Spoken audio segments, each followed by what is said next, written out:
नमः शिवाय। बम बम भोले, हर हर महादेव। सभी सनातनी भाइयों और बहनों को शिवरात्रि की बहुत बहुत शुभकामनाएं एवं बधाई। शिवरात्रि भगवान शिव की महान विराट दिव्यता का पर्व है।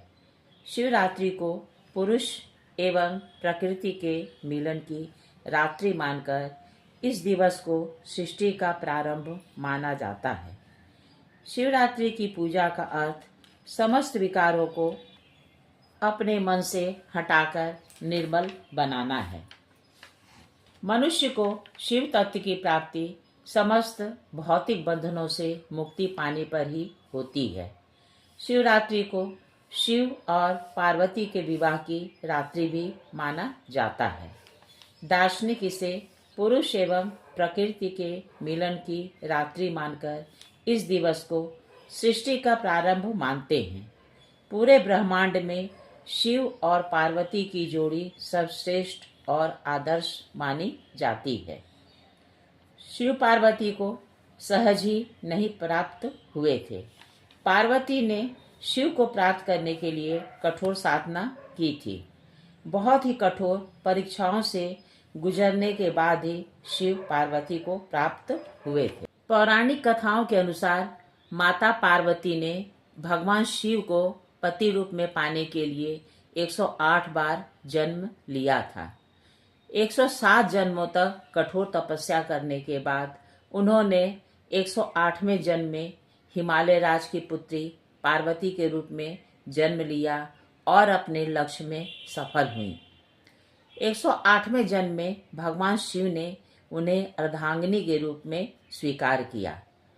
सती से माता पार्वती बनने के क्रम में उनका पहला जन्म सती का था और उसके बाद वे सभी जन्म शिव को पाने की तपस्या के थे।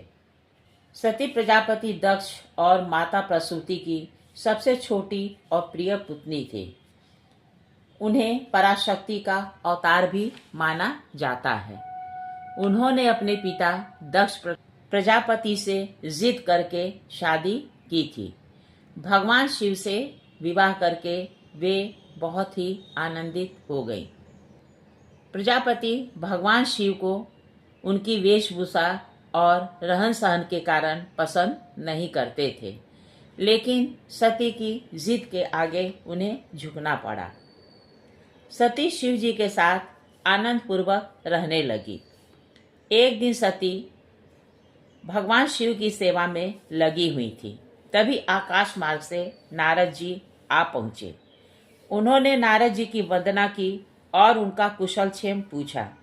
माता पार्वती ने आकाश मार्ग से जाते हुए बहुत सारे देवताओं को भी देखा, तो उन्होंने नारद जी से पूछा कि ये लोग कहाँ जा रहे हैं।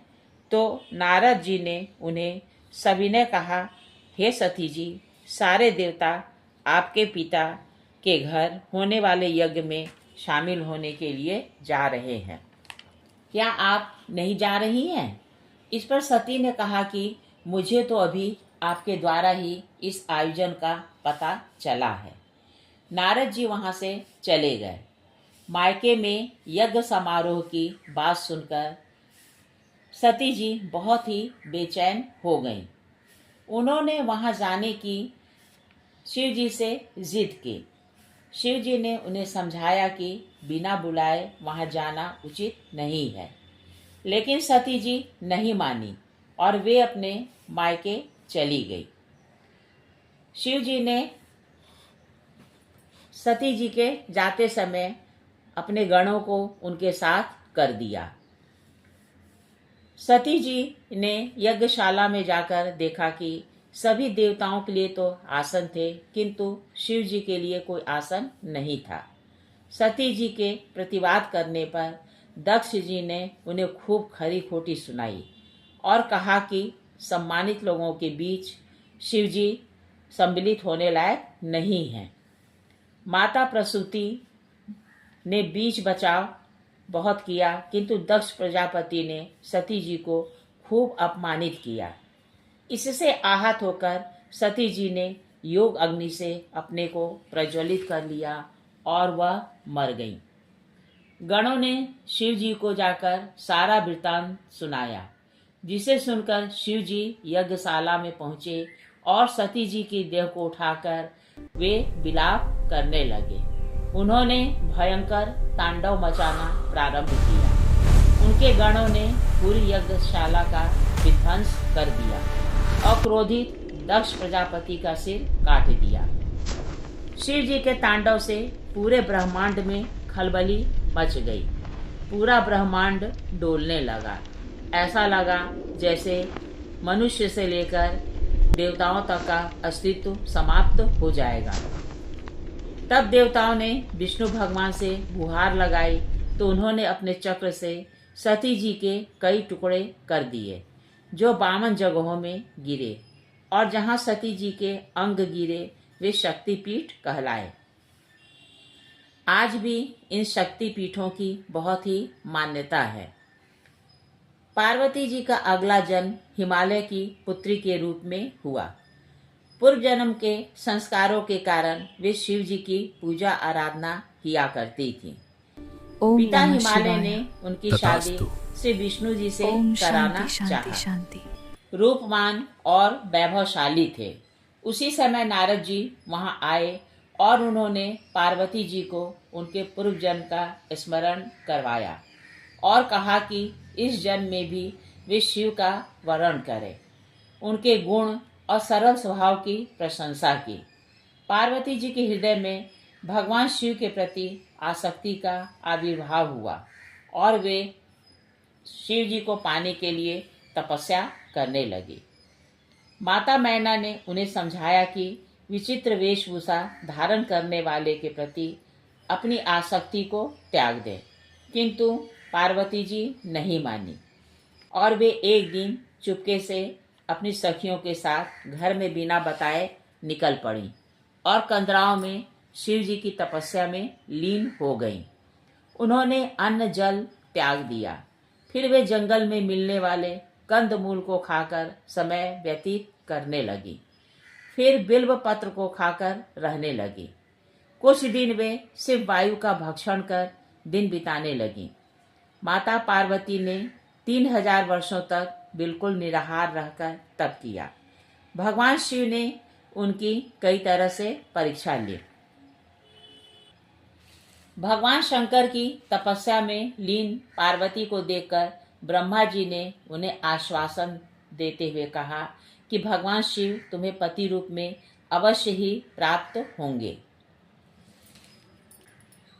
एक दिन पार्वती जी भगवान शंकर का चिंतन कर रही थी कि उन्हें पानी में डूबने वाले बालक की करुण पुकार सुनाई दी, जिसे एक ग्राह ने पकड़ रखा था। जब जब ग्राह उसे खींचता तब तब उसका क्रंदन और बढ़ जाता था। श्री पार्वती जी वहां पहुंची। वह बालक ग्राह के मुंह में पड़ा थर थर कांप रहा था। पार्वती जी ने ग्राह से प्रार्थना की, ग्राहराज, मैं तुम्हें नमस्कार करती हूँ, तुम इस बालक को छोड़ दो। ग्राह ने कहा, विधाता ने मेरे आहार का यह नियम बनाया है कि छठे दिन जो तुम्हारे पास आ जाए उसे तुम खा लेना। आज विधाता ने इसे ही मेरे पास भेजा है, मैं इसे किसी प्रकार छोड़ नहीं सकता। उमा बोली, ग्राहराज, इस बालक को तो छोड़ ही दो, इसके बदले मैं तुम्हें अपनी तपस्या का पुण्य देती हूँ। यह सुनकर ग्राह कुछ शांत हो गया। उसने कहा, ठीक है, यदि तुम पूरी की पूरी तपस्या दे दो तो मैं इसे छोड़ दूंगा। करुणामयी माँ ने तुरंत ही संकल्प कर अपनी पूरी तपस्या ग्राह को दे दी। तपस्या का फल पाते ही वह ग्राह मध्याह्न के सूर्य की भांति प्रकाशित हो उठा। उसने कहा, देवी, तुम अपनी तपस्या वापस ले लो, मैं तुम्हारे कहने से ही इसे छोड़ देता हूँ। किंतु पार्वती ने उसे स्वीकार नहीं किया।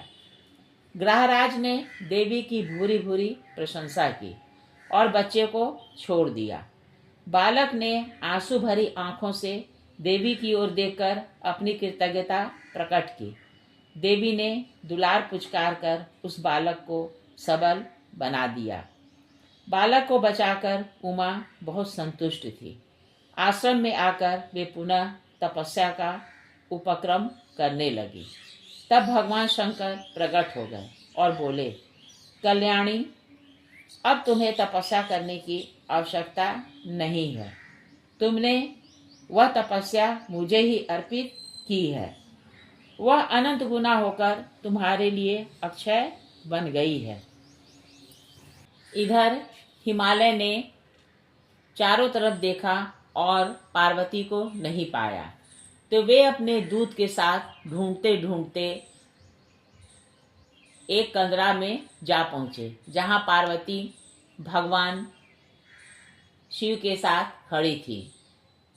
हिमालय ने शंकर भगवान को देखा, तब उन्होंने अपनी पुत्री की शादी उनसे करना चाहा।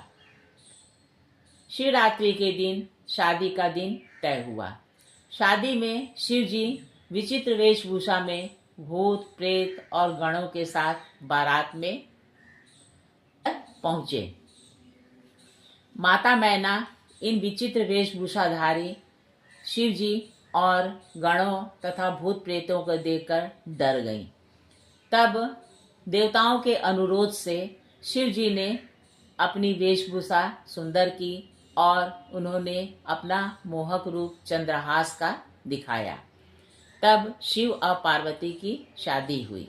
इसीलिए शिवरात्रि का व्रत भी करते हैं और शिव तथा पार्वती की शादी बड़े धूमधाम से मनाते हैं।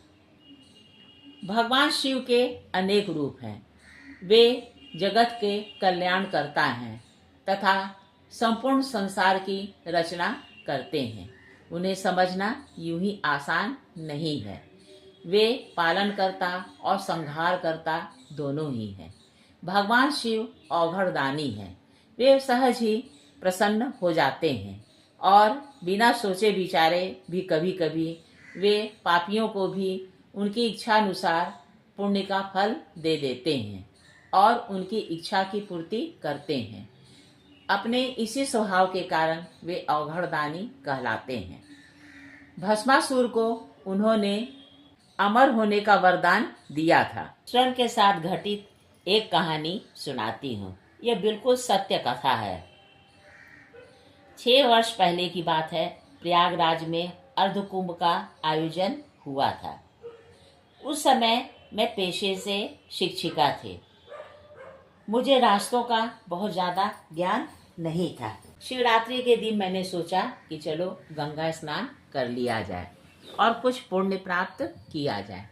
मैं घर से थोड़े से पैसे पर्स में थे, उसको लेकर निकल पड़ी। पास में गंगा जी बहती थी। मेरे घर से गंगा जी की दूरी 1 किलोमीटर थी। तो मैं पैदल चली। रास्ते में मेरे पाँव में दर्द होने लगा। उसी समय एक जीप कुछ लोगों को लेकर आ रही थी। मैंने जीप वाले से लिफ्ट लिया और जीप में बैठ गई। मैंने जीप वाले से कहा कि बेटा चलो तुम मुझे पहुंचा दो, मैं तुम्हें पैसे दे दूंगी। जिस जीप में मैं जा रही थी उसे लोगों ने बुक करा रखा था। उन लोगों ने कहा कि नहीं नहीं आंटी जी, आप पैसे रहने दीजिए, थोड़ी दूर पर ही तो जाएंगी, हम लोगों ने बुक करा रखा है, आप उतर जाइएगा जहाँ उतरना है। मैंने कहा कि नहीं नहीं मैं दे दूंगी पैसा। तो जब मैं उतरने लगी तो जीप में बैठे हुए लोगों ने कहा कि अरे यहाँ क्या नहा रही हैं, चलिए संगम में नहाया जाए, आप वहीं उतर जाइएगा, हम लोग भी वहीं जा रहे हैं। तो मैंने जीप वाले से पूछा कि तुम कितना पैसा लोगे। तो जीप वाले ने कहा कि आप मुझे 100 रुपया दे दीजिएगा। तो मैंने कहा कि नहीं 100 रुपया नहीं, मैं तुम्हें 50 रुपया ही दूंगी। तो उसने कहा कि चलो ठीक है। जब मैं रास्ते में चली तो मैंने सोचा कि 50 रुपया तो मैं उसे दे दूंगी, पता नहीं मेरे पर्स में पैसे हैं या नहीं हैं। इसी उधेड़ बुन में मैं संगम तट पर पहुंची जहां महिलाएं स्नान कर रही थी। मैंने पर्स खोलकर देखा तो मेरे पर्स में जीप वाले को देने के बाद 20-25 रुपये ही बचे थे। अब मैं परेशान हो गई कि मैं कैसे लौटूंगी, मेरे पास पैसे हैं नहीं। तो पास में ही जो महिलाएं नहा रही थी उनसे मैंने अपनी परेशानी कह सुनाई। तो कई महिलाओं ने मुझे पैसे देने की पेशकश की। मुझे पैसे लेते हुए बहुत शर्म आ रही थी। मैंने कहा कि नहीं, मैं पैसे नहीं लूँगी। मेरे कान में सोने का टॉप्स था। मैंने सोचा कि मैं इस टॉप्स को बेचकर पैसा प्राप्त कर लूँगी और उसी पैसे से मैं अपने घर चली आऊँगी। मैं इसलिए भी परेशान थी क्योंकि मेरे घर से संगम तट की दूरी करीब 9-10 किलोमीटर थी। अब इसी उधेड़ बुन में मैं पड़ी रही तो कुछ महिलाएं जबरदस्ती मुझे हाथ में पैसा देने लगी। मुझे बहुत ही शर्म आ रही थी। खैर, मैंने स्नान किया और शिव जी को ध्यान करती हुई कही कि हे शिव, मुझे आप जिस तरह लाए हैं उसी तरह घर पहुंचा दीजिएगा। मुझे रास्ते में कोई भी परेशानी न हो। मेरे पास मोबाइल भी नहीं था कि जिससे मैं किसी से संपर्क साध सकती थी। मैंने नहाया और अपने वस्त्र बदले तो कुछ महिलाएं जबरदस्ती मेरे हाथ में पैसे देने लगी, कोई 100, कोई 50। तो मैंने कहा कि मैं आप लोगों को पहचानती नहीं हूँ, बताइए मैं आप लोगों को पैसे कैसे लौटाऊंगी। तो कुछ महिलाओं ने कहा, कह रहे कोई बात नहीं, आपके साथ जो परेशानी हुई है वो किसी के भी साथ हो सकती है, आप परेशान मत होइए, पैसे को ले लीजिए। तो मैंने कहा कि रुकिए, मैं एक बार पर्स में देख लेती हूँ। छोटा सा पर्स था। उस पर्स को मैंने पुनः खोल कर देखा तो एक कागज था। तो कागज के बीच में करीब 150 रुपया रखा हुआ था। अब मेरी जानकारी के अनुसार उस कागज के अंदर पैसा नहीं था। मैंने सिर्फ शिव की कृपा माना और महिलाओं को दिखाया कि देखिए मेरे पास इतने पैसे हैं, मैं आराम से लौट सकती हूँ। फिर भी कुछ महिलाओं ने अनुरोध किया, लेकिन मैंने उनके अनुरोध को सविनय हाथ जोड़कर ठुकरा दिया। अब मैं वहाँ से चली। रास्ते में बड़ी भयंकर भीड़ थी। मेरे समझ में नहीं आ रहा था मैं कहाँ जाऊँ। मैंने दान करने के लिए 1 दर्जन केले लिए थे और मेरे हाथ में गंगा जल की बोतल रखी हुई थी। मैं चलती चली जा रही थी। पुलिस वाले थे, उन लोगों से मैंने पूछा कि गोविंदपुर जाने का रास्ता कौन सा है, क्योंकि मैं गोविंदपुर में ही रहती हूँ। पुलिस वाले बाहर से आए थे और अपनी ड्यूटी दे रहे थे। वे लोग नहीं समझ पाए कि रास्ता कैसे बताएं। मैं चलती चली जा रही थी और भगवान शिव का ध्यान करती जा रही थी तथा उनके नाम का उच्चारण करती जा रही थी। भटकती भटकती मैं अंदावा तरफ चली गई। वहां पर झूसी का पुल पड़ता था। मैंने देखा वहां पर भयंकर भीड़ लगी है। किसी तरह मैंने पुल में प्रवेश किया। एक पुलिस वाला खड़ा था, उसे मैंने कहा कि प्लीज़ आप मेरे लिए ओला मंगवा दीजिए, मैंने मोबाइल नहीं लिया है, मुझे गोविंदपुर जाना है। तो पुलिस वाले ने कहा कि यहाँ कोई भी वाहन स्कूटर के सिवा अलाउ नहीं है।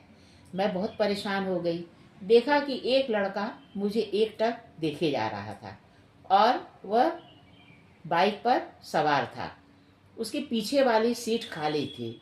मैं गई, मैंने बड़े संकोच से कहा कि बेटा अगर आपको आपत्ति न हो तो मैं आपकी पीछे वाली सीट पर बैठ जाऊं, बस आप पुल मुझे पार करा दीजिए। पुल पे बहुत भयंकर भीड़ थी। छोटे छोटे बच्चे, अबोध बच्चे सब पैदल चले जा रहे थे। तो उसने कहा कि आंटी जी, मैं तो आप ही को देख रहा था, लेकिन मैंने संकोच से नहीं कहा कि आप आकर मेरी गाड़ी में बैठ जाइए। मैंने सोचा कि आप कहीं अन्यथा न लीजिए। चलिए मैं आपको पूरा पुल क्या आपके घर तक छोड़ देता हूँ। तो मैंने कहा कि नहीं बेटा, बस आप पुल तक छोड़ दीजिए। किसी तरह मैंने पुल पार किया। एकदम तिल रखने भर को भी जगह नहीं थी। मैं चलती चली गई और लड़के ने कहा कि आंटी जी, मैं सिविल लाइंस होकर अपने ऑफिस जाऊंगा, तो आप चलिए कहाँ उतार दूं या कहीं आपके घर छोड़ दूं। मैंने कहा कि नहीं बेटा, रहने दीजिए। वहाँ पर हनुमान मंदिर पड़ा। मैंने कहा आप मुझे यहीं उतार दीजिए। तो उसने कहा ठीक है। हनुमान मंदिर में मैं उतरी और उसके पॉकेट में मैंने पैसा रखना चाहा। उसने मेरा पैर छूते हुए कहा कि आंटी जी, आप पाप की भागी, मुझे मत बनाइए, आप मेरी माँ के समान हैं, मुझे इसी रास्ते से ऑफिस जाना पड़ता है। मैं उसे धन्यवाद देकर मंदिर के अंदर चली गई। मैंने वहाँ हनुमान जी की और शिवलिंग की पूजा की। मैं एक चीज़ आपको बताना भूल गई कि जब मैं अकेली परेशान होकर चलती चली जा रही थी, तब मैं मन ही मन कह रही थी कि हे शिव जी, जैसे आप मुझे लाए हैं उसी तरह से आप मुझे पहुंचा दीजिएगा। और मुझे कई बार भ्रम हुआ चलते हुए कि मेरे बगल में शिव भगवान चल रहे हैं। मैंने कई बार हाथ हिला डुलाकर उन्हें स्पर्श करना चाहा, किंतु कोई भी स्पर्श नहीं हुआ। लेकिन मुझे लग रहा था बार बार कि शिव भगवान मेरे साथ चल ही रहे हैं। मैं घर में बताकर नहीं आई थी कि मैं संगम जा रही हूँ नहाने। मैं तो स्थानीय नदी में ही स्नान करने को कहकर घर में आई थी। मैं सोच रही थी कि अगर देर होगी तो हस्बैंड परेशान होंगे, इसलिए भगवान शिव से मैं बार बार प्रार्थना कर रही थी कि भगवान आप मुझे ठीक 3 बजे घर पहुंचा दीजिएगा। तो मैं पूजा करके मंदिर से निकली और एक ऑटो खड़ा था, उस पर मैं बैठ गई। और जब घर पहुंची, आप यकीन नहीं करेंगे कि ठीक 3 बज रहे थे। मुझे बहुत ही सुखद अनुभूति हुई। मैंने मन ही मन भगवान को धन्यवाद दिया। मैंने दरवाज़ा खुलवाया, पतिदेव ने दरवाज़ा खोला। उन्होंने कहा कि बड़ी देर हो गई। मैंने कहा कि हाँ, बहुत भीड़ थी, फिर कई लोगों से बातचीत भी होने लगी, इसी में देर हो गई। उन्होंने कुछ नहीं कहा। मैं घर चली गई, पहुंच गई। देखिए, इसे ही तो चमत्कार करते हैं। भगवान शिव ने मेरी परेशानी को समझा और मुझे विभिन्न साधनों के माध्यम से विभिन्न लोगों को प्रेरित करके सकुशल घर पहुंचाया। अन्यथा अकेले घर पहुंचना मेरे लिए संभव नहीं था, शायद थोड़ा बहुत मुश्किल ही होती। तो इसे ही भगवान की कृपा कहेंगे। अब भगवान इसी रूप में आए और मेरी मदद की। अगर मान लीजिए भगवान अपने गणों और आभूषणों के साथ आते, जैसे नाग इत्यादि, तो क्या मैं डर नहीं जाती? तो भगवान शिव के अनेक रूप हैं और वे अनेक रूपों में हमारी रक्षा करते हैं। एक बार पुनः मैं भगवान शिव का स्मरण करके आप सभी सनातनियों को शिवरात्रि की शुभकामनाएं देती हूँ। ओम नमः शिवाय। बम बम भोले। हर हर महादेव।